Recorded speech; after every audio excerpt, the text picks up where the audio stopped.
Do you want to be better in business or life? Do you want to be able to execute and succeed? You must have a positive mindset. You must believe and stay focused. Do you know what it takes? It takes fuel. Welcome to Fuel Your Drive.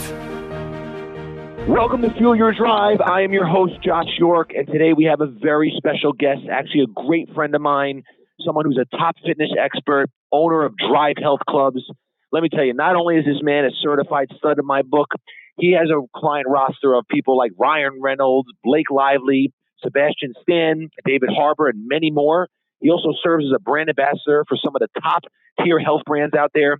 Guys, let's give a warm welcome to my good friend, Don Saladino. Don, how's it going, bud? What's up, Josh? My man, I'm so excited to be on here. Thank you. Oh, absolutely, man. We are so excited to have you on here. And, you know, I think really when people start looking at you, and I know a lot of people look up to you and you mentor a lot and speak at a lot of great events, people always want to obviously hear the story. So I'd say let's start getting into that kind of what got you into the field, how this all kind of evolved.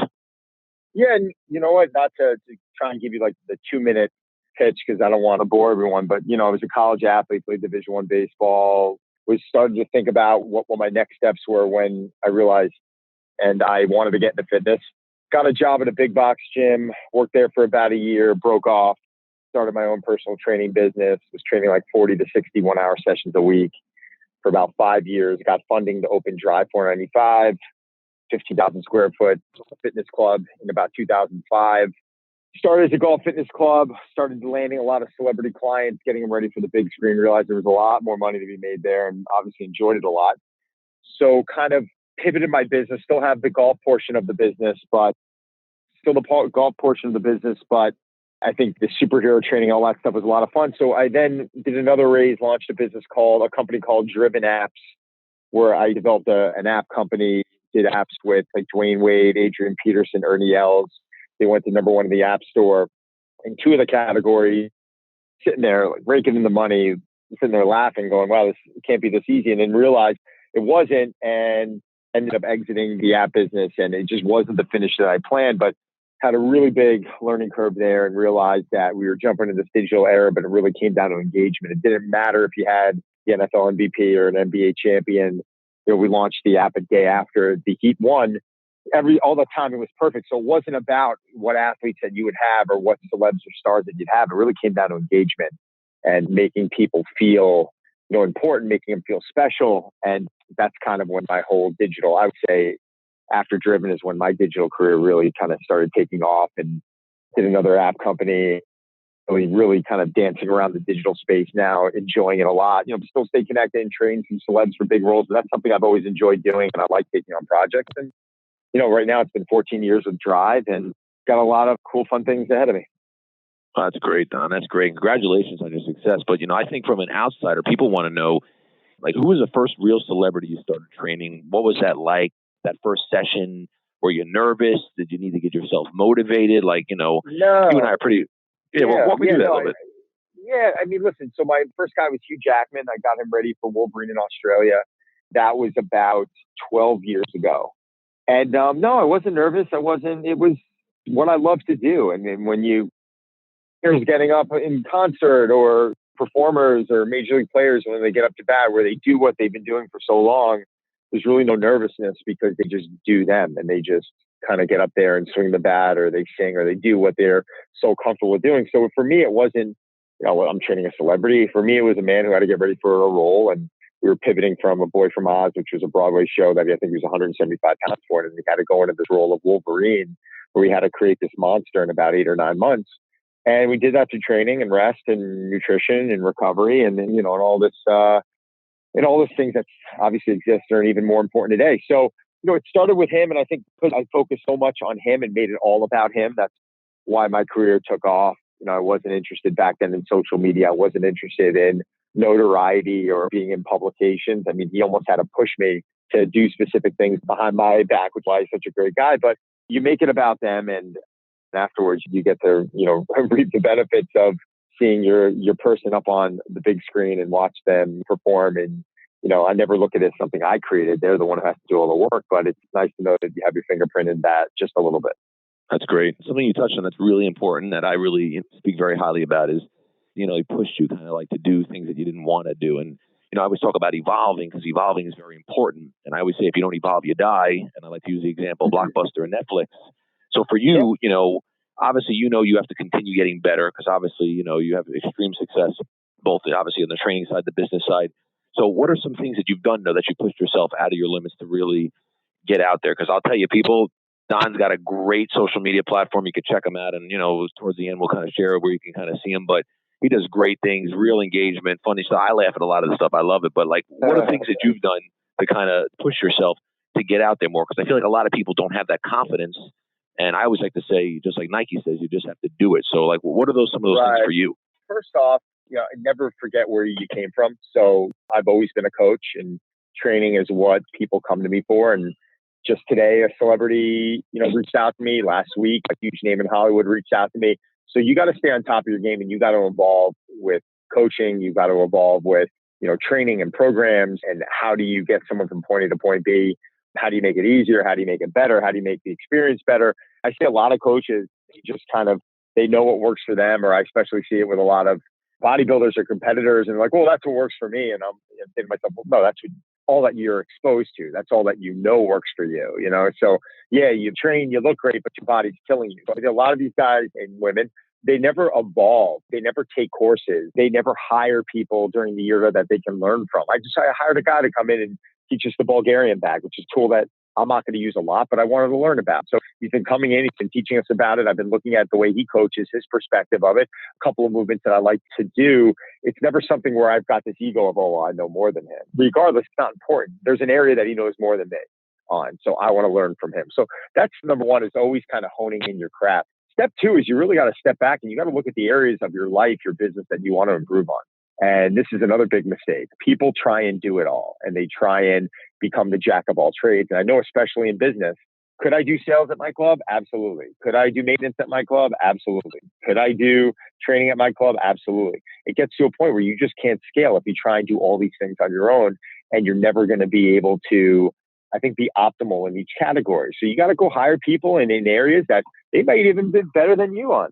And then it's about working with them and trying to add value, and then everyone working together as a team where they can really help elevate the business. So I know a lot of people out there, they don't want to ask for help. They don't want to admit that they need someone to come in here. It's like, let me give a perfect example. Like, you run a very successful business. You called me at one point because you wanted to learn, this was a while ago, but you want to learn more about social media. So we sat down and we talked about it. That's a very humbling, and that's something that I really admired you about for that I gave you some tough love on it. It's an area that you weren't at the time. Now you're way better and very, very good. And I've been following you, and good job. I'm proud of you. But it's one of those things where I think you got to step back as a business person. You just have to admit that there's areas you can improve, life, family, whatever it might be. And I think that's what I do a really good job of. Is I can recognize the areas I want to improve. And when I want to improve it, I don't want to sugarcoat it. Tell me I'm doing it wrong. Tell me what I need to improve. What is the best way to improve it? Let's go about doing it. If I have to raise more money to do it, we have to raise more money to do it. I won't make excuses up. That's amazing. People, you need to listen to what he said. It is so spot on. Look, I like to always say, be a student every day. You have to constantly learn, constantly get better. Practice, they say practice makes perfect. I say practice makes permanence. But something that he really talked about is, and it's really true, is focus on your strengths. Delegate the rest to the rest of your team, because you want to be working on your business and less in your business. And that's really, really spot on. So people, listen to what he's saying there, because that's really something that's very important to understand. But, look, I know you're driven. All right. I watch you. I observe. I'm always observing. One thing that comes to my mind, Don and I sometimes work out at the same gym, and I do this all the time. And I was laughing when I saw you, because I'm like, man, this guy is crazy like me. Up at 3:45 in the morning, you're at the gym because you were flying out, I think, to Texas that day, I believe. You came back the same night. And I'm like, that's how you do it. People don't get that. And that's what blows my mind. But everyone wants their cake and eat it. Everyone wants their cake and eat it too. Because they don't want to look at, you look at these successful business people, or all these people that you're starting to get on your podcast who've grown billion-dollar businesses, and they think it just kind of fell on their lap, and that they didn't put in hours, or they didn't struggle, or they weren't bouncing checks at one point. God, I mean, this has happened to all of us. I mean, I've never spoken to a successful person. Calvin Klein, a client of mine, told me at one point he was walking down his beach with his daughter saying, I may not be able to, where am I going to live? Like, I literally don't have that type of, I'm going to be broke at this point. Anyone I've spoken to who have been so successful at one point where they were sleeping on their couch in their office. So it's just, everyone just thinks they're going to snap their finger in this whole millennial era and just be successful. And maybe some people, but it's not realistic. It's very true. And I tell everything, patience. It's all about patience. But I do believe your obsessions become your possessions, and you have to stick with it. You have to never give up. You have to always stay focused. But, just to touch on that 1 second again, guys, like, let me run this through. Like, I saw Don at like 3 o'clock in the morning or 3:30 in the morning, worked out, went to the airport, flew out to Texas, flew back the same night. And I will bet my life on it because I know his character, because he's like me. You got your work in the next day, no matter how tired you were. That is how you do it. But, I also think I'm a big believer in routines.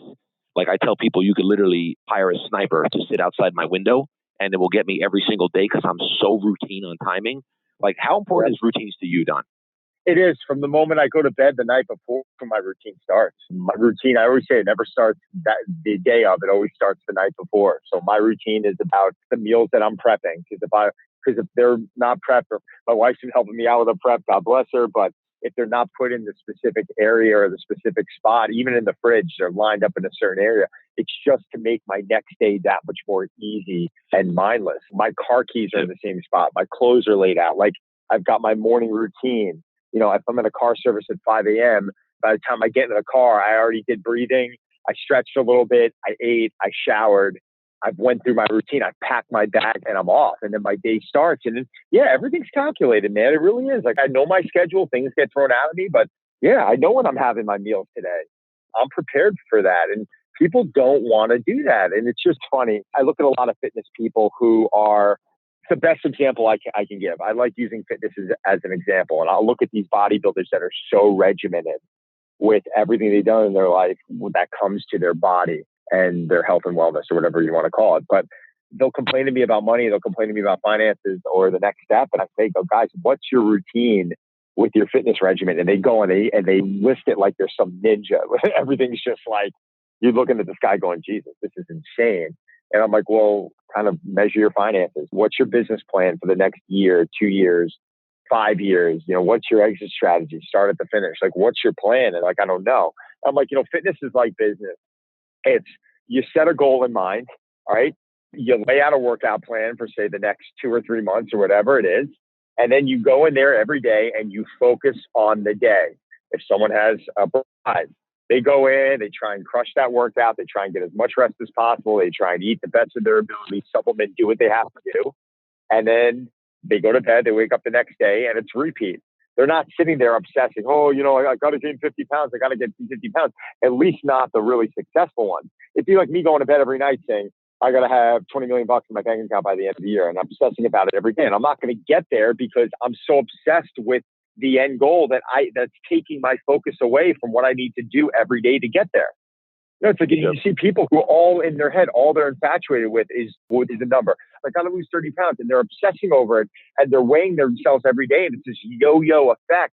It's this emotional tug of war to where they know they never get to their goal, and they're unhappy and they're upset. Where all they needed to do was get a great plan, understand that falling off the plan is part of the plan, and not trying to be perfect, and then going in each day and doing the best you can.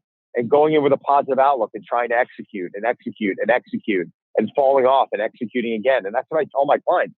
Well, I'm going to be perfect. No, when you break, when you get off your diet, that's part of our plan because we're mixing that in. So I don't want it to be a negative thing. And then they find out that they start enjoying the process a little bit more. Then they turn around in 3-4 months and they're like, oh shit, I just lost 20 pounds. What the hell happened? That wasn't that hard. And I'm like, it doesn't have to be. But honestly, most of the people out there, they just take the wrong approach to all this. Yeah. Well, listen, I agree with you. And, fitness and business are very aligned because it's funny when someone says, I want to get in shape, or someone says, I want to grow their business, but they don't want to put the work in. I always say the dirtiest word you could ever hear is work. People need to work, and you need to listen to what Don's saying because it's just such valuable information. He's spot on. And this man has created such success for himself. But I'm sure people want to know, how far are you willing to go to succeed, Don? Well, not at the point of jeopardizing my integrity or my family. So, it's very important for me to become successful, but it's important to me because I love what I'm doing. It's like the human body. When you get into bodybuilding or you get into playing baseball, when I played baseball, I wanted to be the best baseball player I can be. When I was a trainer, I wanted to be the best trainer I can be. When I'm in business now, I want to be the best business person I can be in my field. And yeah, at what cost? Not at losing my family, not at doing wrong by other people. Like that's something I won't do. I would never do that. I'd rather stay at the level that I'm at for the rest of my life than doing wrong by people. So yeah, there's a level of integrity and there's a level of character that I like to hold. For me, being a good person is more important, and a good dad and a good husband is more important than anything else. But I believe you can have it all in that sense. There's no reason why you can't be successful and be a good person. I mean, naturally, listen, I've been in business with people who work unfortunately, they haven't agreed with, really had to sit in my chair, and they never had my overhead, and they never had to manage a staff, and they don't have to juggle the things that I juggle. So it's very easy for a single guy who's 26 years old to point the finger and say, well, I can do things better than Don. Sure, then go do it. And it's so easy, if someone works for you, Josh, and you have to, reprimand them, or you have to give them some constructive criticism, and they don't like what you're saying. It's like, well, no one forced you to work for Josh. Like think about it. Working for someone, it's a contractual agreement. No one ever really thinks of it this way. I am paying you to come in and to facilitate an area of work for me that I very well can do, but I choose not to because I have to focus on other areas of my business. If you do not like that job, or you feel like you cannot do it anymore, no one is forcing you to stay in this position. At any point, you can go and quit. You do not have to work for Josh. You do not have to work for Don. But what happens is people are so scared to go off and do their own thing and fight for their own that they'll sit there and they'll continue to work and they'll continue to resent you for it. Okay. At that point, when I start seeing that, even if someone's doing a good job, I've been known to let people go for that because it's like life is too short. I can't have someone working for me, even if they're doing a pretty good job. If I know that they're unhappy, I had to let go of one of my best coaches probably 7-8 years ago. He was a phenomenal coach, but I knew he was unhappy. So I let him go. There was no saving him. I had conversations with him over it, but I let him go. It was the best thing I could have done for him, whether he realized it to this day or not. But, those are tough decisions that you have to make, so as I say, sitting in the chair. I agree. And that's something I touch on is very important is culture, and obviously having a good culture within your workplace because, I'll catch Don and his team singing videos sometimes, good morning videos and funny stuff. And culture wins any day of the week. It's the most important thing. And when people are happy and you bring on happy people, you create a great environment. And that's definitely what Don is talking about. And that's phenomenal to hear. So before we wrap this up, Don, last question I want to kind of ask you, if you were conducting this interview, what question would you ask? Well, I think the first thing is what you've done with your business. I think it's incredibly, one, it was risky, but two, is very entrepreneurial. And to go out there and to launch your concept and to make it pretty much a global concept now, isn't it? I mean, you're not just in the States anymore. Is that correct? Yeah, we're in 3 countries. We're actually, and I appreciate those comments, but we are actually the fastest growing franchise brand right now in the world. That's unbelievable. So that's something that I've never done, or it's out of my scope. I mean, that's pretty incredible. I mean, that's taking the 100-foot view and making it, a 1,000-foot view now. So I think that's what I would ask you is, how did you do it? What gave you that vision on day one? Did you know it was going to be in 3 countries, or was it something that just slowly evolved? And, probably I will throw one more question in there. What was the mistake that you made that probably turned into a great thing? So it was a great. So first I'll start off by when I was sitting in my parents' dining room in 2008, Don, I had a vision in a laptop, and that vision is quite simple, and I call it our guarantee that we will be the largest fitness brand in the world in the next 15 to 20 years. And I always say the chances of that not happening, you got a higher probability of seeing elephants fly. The thing is, what we're doing is obviously living in the Amazon world. That's where we live. Everyone's about convenience. What's good for you and very special is you're in that real good area, and you really are Amazon proof. Because I always say, robots are never going to replace what we do. Human interaction is never going anywhere. But I've always seen the vision from day one. People laughed at me. People doubted me. In my book, I talked about literally about half a chapter about this successful entrepreneur I used to train. And before I launched Gym Guys, I'll never forget this. And I created a holiday after him. It's on August 1st. It's called National Swiss Cheese Day. I literally, Don, I go to the deli. I get a half a pound of Swiss cheese. I don't even eat it. It sits on my desk all day. Before I started Gym Guys, I asked him about what he thought. He laughed at me and told me it was like Swiss cheese. It's got too many holes in it. You'll never succeed. And then I was on the cover of the New York Times business section about 6 years later, and he called me and apologized. But the big thing is believing in the vision, believing in obviously, how you're going to get there. You talked about challenges. I could tell you stories on this phone that will give you ulcers, like literally ulcers of what I've been through, from being evicted from my apartment to literally sleeping in the van. I was in Atlantic City one night, almost took my life savings to make payroll, put it obviously all on red. Red's our color. Just crazy stories, but it's about just staying focused. Wait, did it hit red or no? No, I actually ended up not doing it. I came up with another idea, and I only needed $21,000 for payroll. I ended up raising $42,000 overnight. I got real creative, real strategic, gave a ton of free sessions out, did whatever I had to do. But I will tell you the biggest mistake I ever made, and obviously I learned from it, and I've added up over the years the amount of money I've wasted on errors. It's a little over $200,000 in 10 years. January will be 11 years I'm doing this, but the biggest mistake I ever made was not taking my time when finishing a product, like whether it's a piece of material for marketing, a business card, and I sent something out and forgot to put some information on it. And it was very important information. And ever since then, obviously, I always learned to get a second set of eyes on everything. Because like you said, and you touched on earlier, look, focus on your strengths. And my strength is a leadership side. My strength is business strategy. My strength is execution. Looking at proofreading and stuff like that is not my strength. So I let someone else do that. And that's where we are today. But, we're very alike. And that's why I'm definitely really kind of drawn towards you, because I love your energy. I'm sure everyone who's listening to this is going to get fired up. Guys, you need to really pay attention and follow Don. Don, where can everyone find you if you want to share that information? You check out my Instagram page, Don Saladino. I would go there, and my website, driveclubs.com. I also have my own personal website, donsaladino.com. But Instagram is going to paint, a big picture for you, what I do. But driveclubs.com, great website, shows you about the club. We're 14 years in already, so it's been a fun run. Beautiful, beautiful. Don, thank you again so much for joining us on Fuel Your Drive podcast. We're blessed to have you. Good luck. And until next time, guys, take care. Thanks, Josh. Hi, guys. Thank you so much for listening to today's podcast, Fuel Your Drive. Please be sure to subscribe and leave a review. I'd really appreciate it. And also, make sure you follow Jim Guys on Instagram. And of course, myself, Josh York GG. We're going to change the world. And we want to help you along the journey.